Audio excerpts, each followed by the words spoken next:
Hi YouTube, how are you doing? I'm doing okay. We might have a little bit of noise.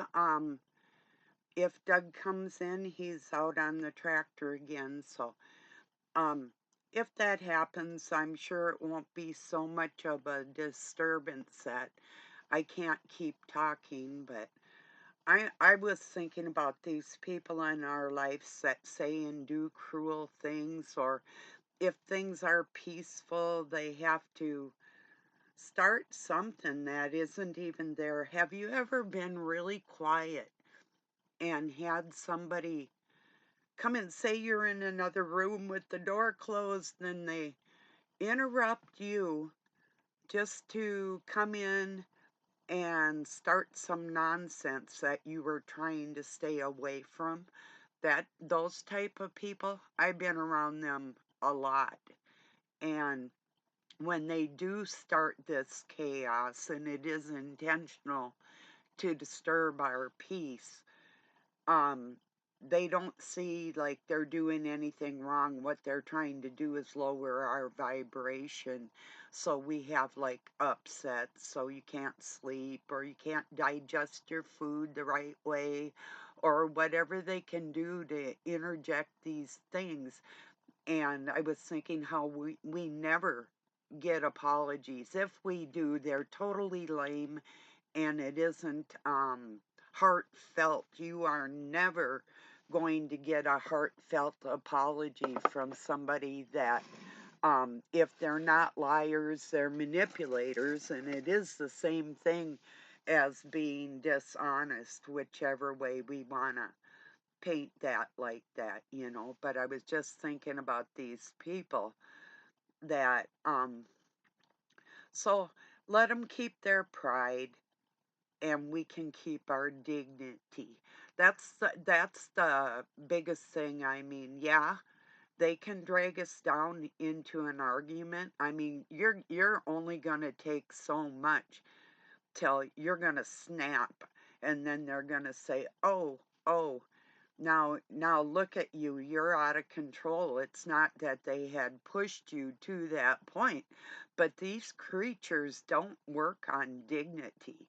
You know, they'll point out when you're lacking it, but they won't point out or they won't acknowledge when they brought you there. Their lack of dignity to begin with is it's non-existent. They have the pretense of it.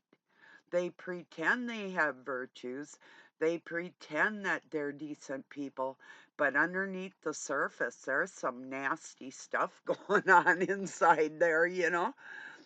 So, yeah. Uh, that's, I don't know. I'm just kind of talking today. I'm gonna be doing a live stream with a cult examiner. I think I'm going to set it up if she's into, like, maybe on Sunday, this coming Sunday. Um, we'll see. Or somewhere around in there. I'm gonna get a hold of her on Saturday. And I'm not sure what we're going to be talking about. Um, Cult participations, or getting out of cults, or um you know, I'm not sure. Whatever she wants to talk about, I'm open. Maybe we'll just, see where it goes. I'm not sure. But yeah, so I just needed some time to rearrange my heart. When you're dealing with cutting people off out of your life, it's not the easiest thing to do, but you can't keep getting poked in the same spot, you know.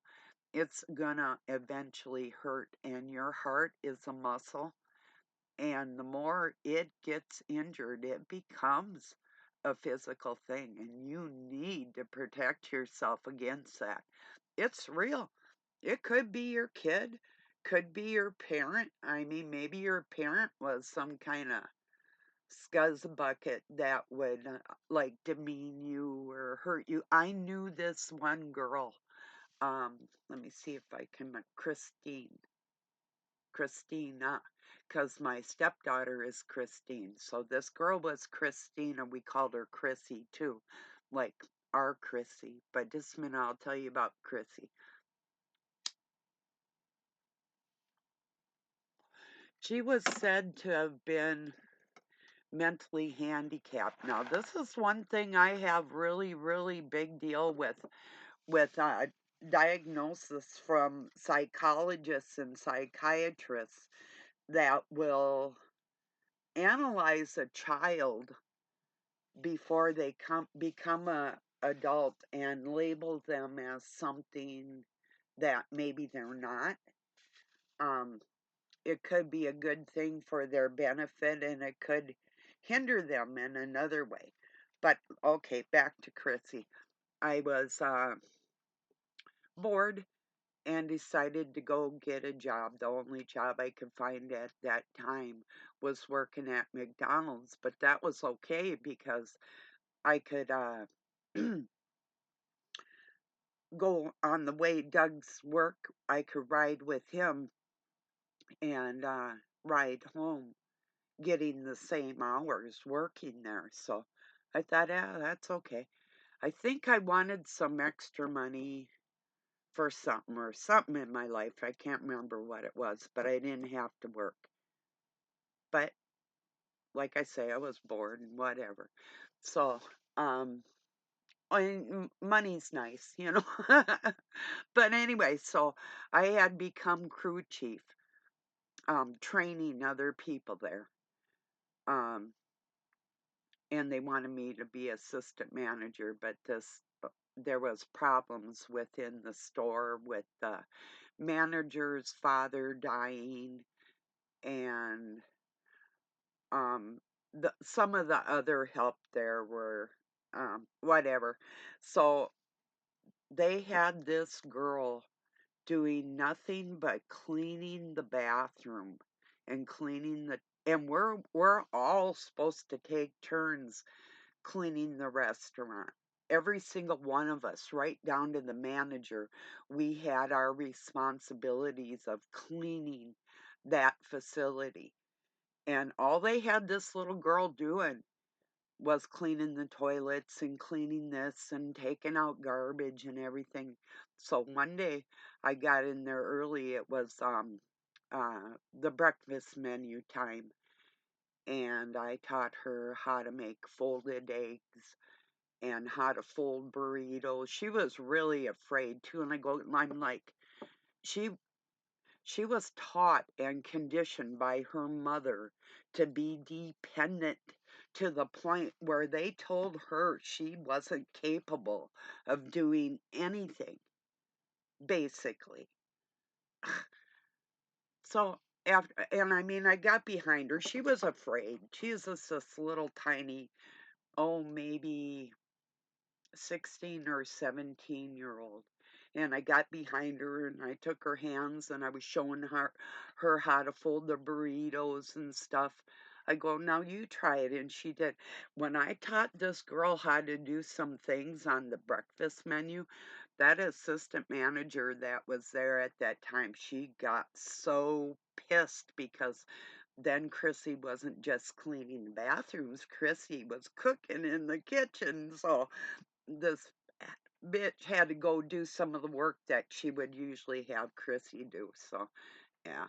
But I mean, these labels that people will put on, and I've seen that's what my adoptive mother tried to do to me. She would hand me books upside down. I have dyslexia, and she would hand me them upside down intentionally. I'd totally just get rattled inside. I'd like freeze and I'd start praying.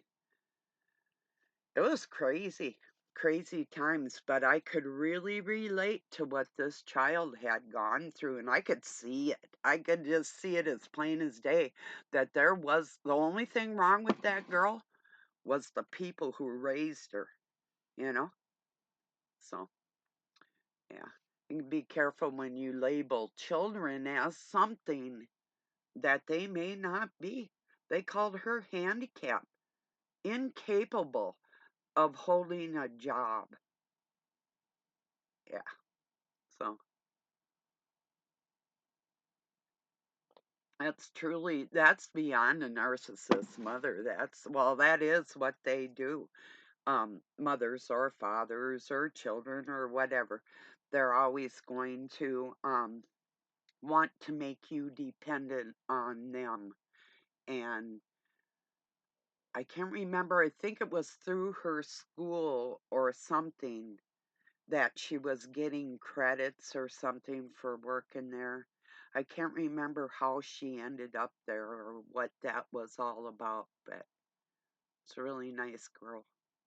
I was just pissed the way they were treating her, so I fixed it. you know? So anyway, then she was just like everybody else. And what next? The cash register? Oh my God, I'm sure she didn't even know what a dollar was. Yeah, she did. You know, it was just her conditioning that put her in that position. Oh, yeah, had some fun times there terrorizing the assistant manager right in front of her, I'd say, and do things because she deserved it. Yeah. I didn't leave there until I felt satisfied. Well, yeah, I was somewhat of a terrorist. No, not somewhat. I actually was um wrecking this woman's life because she had fucked with me. And like I said, not just me. She deserved it. Not just me. She was just like this other girl I worked with, Samantha, real pretty blonde, blue-eyed girl. And this big chunky bitch was treating her like shit. The way she looked at her, just, ugh, you know, I couldn't deal with it, so I dealt with it. Anyway, so yeah, I don't know what brought all that on. I don't know. Just thinking about that girl and my job. Narcissists, even in the workplace. Uh, but yeah, we're never going to get any kind of satisfaction out of these. They're never the I heard something the only time a narcissist is going to um look in the mirror is when they like what they're seeing. They're never going to examine themselves for the bad ways that they have about themselves, doing their shadow work like normal people do. Like, gee, if you know you do something and it's not healthy for you or other people, normal people are like, eventually your conscience is in there and it's going to tell you this isn't the right way to go about things, and we kind of straighten up and fly right. That's what normal people do. But these people like that, they don't do that. And if you're ever expecting any kind of closure or any kind of apology, you are not going to get it. Never. They're never going to be a decent human being. They don't carry true integrity. They just pretend they do. You know? How can you pretend your way out of intentionally baiting people into things, and how can you hold your head up and even sleep at night knowing that you did something to another human being on purpose to cause them some kind of harm or pain? You know? How can they lay their heads down at night and even close their eyes and sleep? You know? Yeah. It makes you wonder, but yeah. But they're God to you and I. That there are gods. You know. and we are expected to bow. I'm not good at that. If somebody's honorable, hey, I'll give you a curtsy, wave at you, or shake your hand or pat you on the back. But if you're a dirty lowlife, you're not getting any kind of praise from me ever. you know, when people don't care about how they treat other people, um, in every respect, no matter where. If I, no, I mean, I've heard it said on different like channels of like self-help and whatever and life coaching and different things that um what was I gonna say about the narcissist? Just a minute here. I heard a noise. I'm sorry. I guess it did kind of interrupt me. Um oh shoot. I'll get there. I'll get there. Oh, yes. If we had gotten like a two-page report or like an essay on what these things were like before you got together with them, you know, you never would have done it. And I asked thorough questions and I got sound answers to what I expected. So the deceiving nature of what I'm going through is multiplied because of that fact. So, yeah. So you're never going to get any kind of validation or anything from these people ever. In fact, they would, after like an argument or whatever, they'd just as soon you come to them and apologize for what they had started. Don't ever do that. Don't ever do that. Because then they implement the silent treatment. Oh, thank you, God. It's quiet. Nice. Yeah. So I grew up with that type of push pull attitude. Like 1 minute you're like okay when they want something from you or there's nobody else around or whatever. But they have to have their supply. And if it's not you, it's going to be somebody else. And if it's a brand new somebody, they're not aware of how these people operate. Excuse me a minute. It won't be long. So maybe. Yeah. I mean, then too on let's see, it's oh, what is it? Narc Daily it's called. As in Narcissist Daily. Narc Daily. Um his name is Andrew, his channel. He talks about just a minute, I'll get there too. Um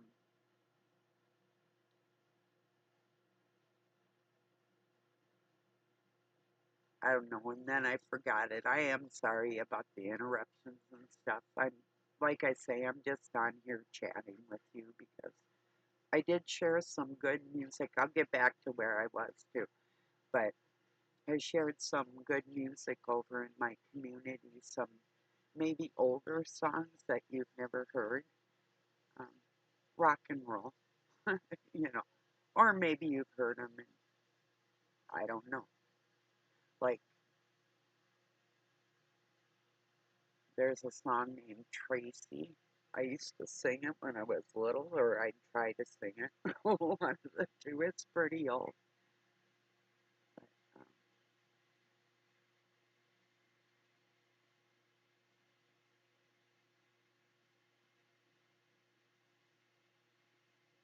dang it, I'm very sorry. I didn't think that was going to happen. Oh well.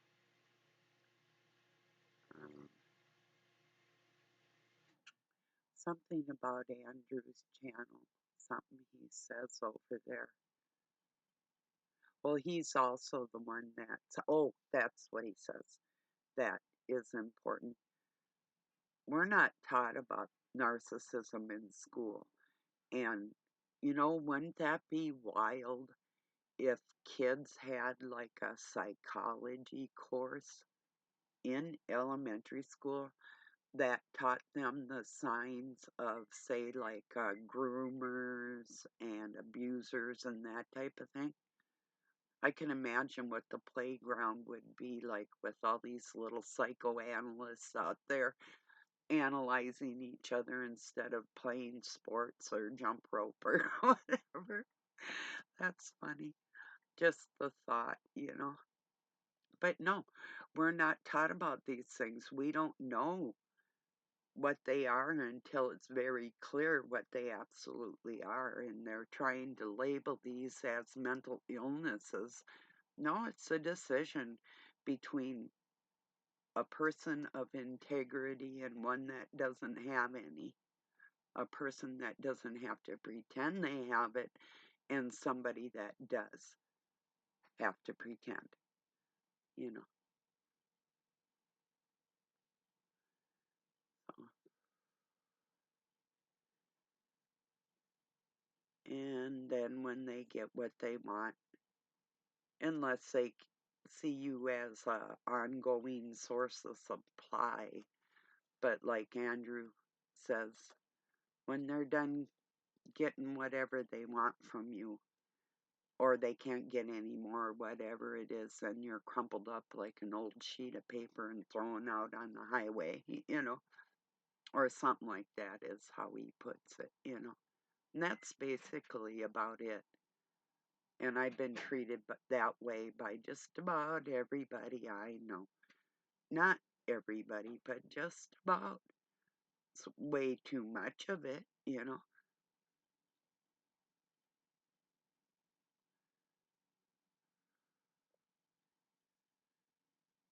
But it's truly unacceptable to me. People thinking that being cruel to other people is in any way acceptable. You know, I don't know what they think it is or how they feel that they're entitled to act like that, but they actually feel entitled to act like that. It's amazing. Just like that girl at McDonald's. I mean, how in the world did this other woman feel entitled to put that girl in that position of just a toilet cleaner and not take time to help her, train her like we would any other person in that environment? It's like, what a bitch, right? She loved it. She had a slave till I got there. I've interrupted some things in my life like that. The cool thing I did when I was working for Head Start when I was a kid, um, there was this little boy. I keep forgetting what handicap he had. Um, it wasn't just um, Down syndrome. It was something else, and I can't remember it right now. But he's a poor, mangled little one, and he could use like part of his hands and a little bit of his speech, but he was told he would never be able to communicate with his mom, and it was like Mother's Day or something, and I helped him make a card, and he made the M's. I helped him with the O, but he made the M's for mom on his card for a happy Mother's Day. And when he handed it to her, it was sort of like sideways, you know. When she grabbed that from him, that woman just about, I mean, the tears of joy in her, she just flipped.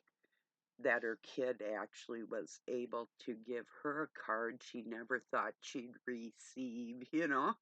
That's pretty cool, huh? That was fun. Yeah.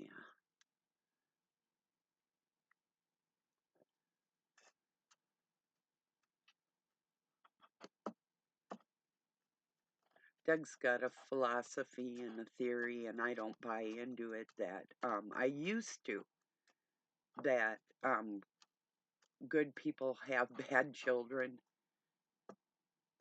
Um, nah.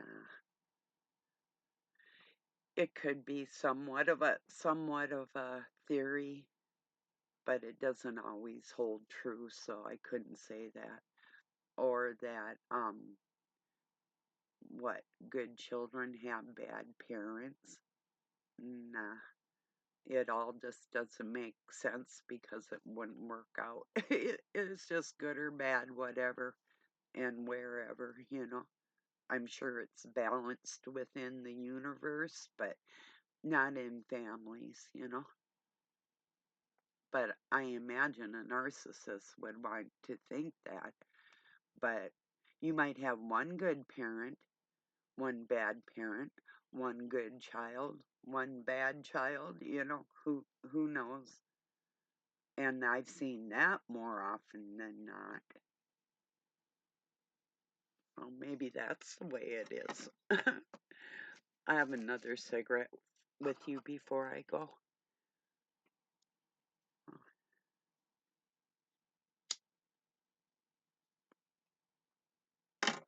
Or a part of a one here.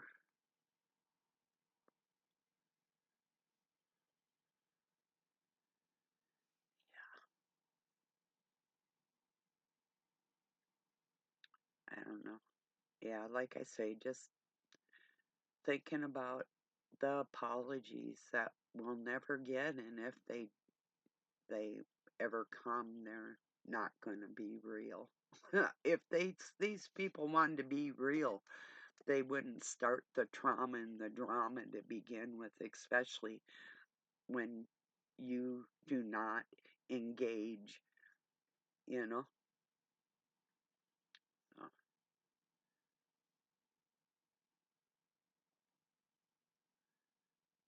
I used to have people call me and start their shit with me. That's why I'm really selective. You'll hear my phone ring. I just let it ring. I don't have an answering machine. I don't have well, I have a cell phone, but I don't use it for I have a landline hooked up to the satellite. So if I'm expecting a call or somebody messages me and asks if they can call me, other than that, I just don't pick up my phone and let anybody spew whatever they want into my ears. You know, I haven't done that for quite some time. You know, I've had too many people take advantage of that. So I had one of the last times I had talked to my adopted mother. She had sent me some money in the mail. I think it was for birthday or Christmas, or can't remember what it was. I sent her a thank you card because I didn't want to talk to her, and I hadn't for quite some time. So that was like trying to bait me into calling her, I think, or whatever. So then it was like the following. Oh, it wasn't much longer after that. This is the true um, psyche of a narcissist. So I had worked in a floral shop that she knew nothing about because she was barely in my adult life. And I had made her this floral arrangement, a silk one, in a vase, and ribbons and candy and some other stuff, and sent it for her birthday. I thought, well, she sent me all this money. I'm going to do something nice for her, you know. And she called me and thanked me. And, well, who did that? And I said, I did. used to work in a floral shop. Oh, I didn't know you could do that. It just, oh God, it gets so old. Just not thank you, it's beautiful, or, you know, and it was, just weird stuff. It was after that, it's like, I don't want any more of this. If when I talk to it, it's like talking to the living dead. There's no substance there, there's no feeling. It's just cold, standoffish, like putrid. It's like trying to talk to a pile of steaming stuff, you know? So yeah, I just got sick of it. I couldn't handle it anymore. You know, I tried over and over again with people like that. It's like, no. But that's how she baited me into even be able to try and lower my vibration over the phone, and that's why I won't answer the phone for people like that. So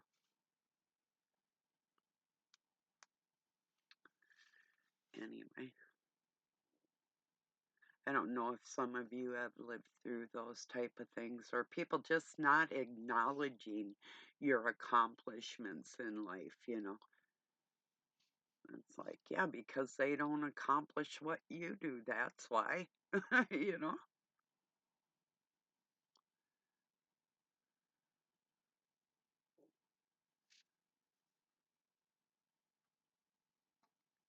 So I went from almost failing junior high because of my skipping school and just running away and fighting, and well, not real bad fights, but I mean, I had somebody touch me first and I slapped it. It's like, keep your fucking hands off me.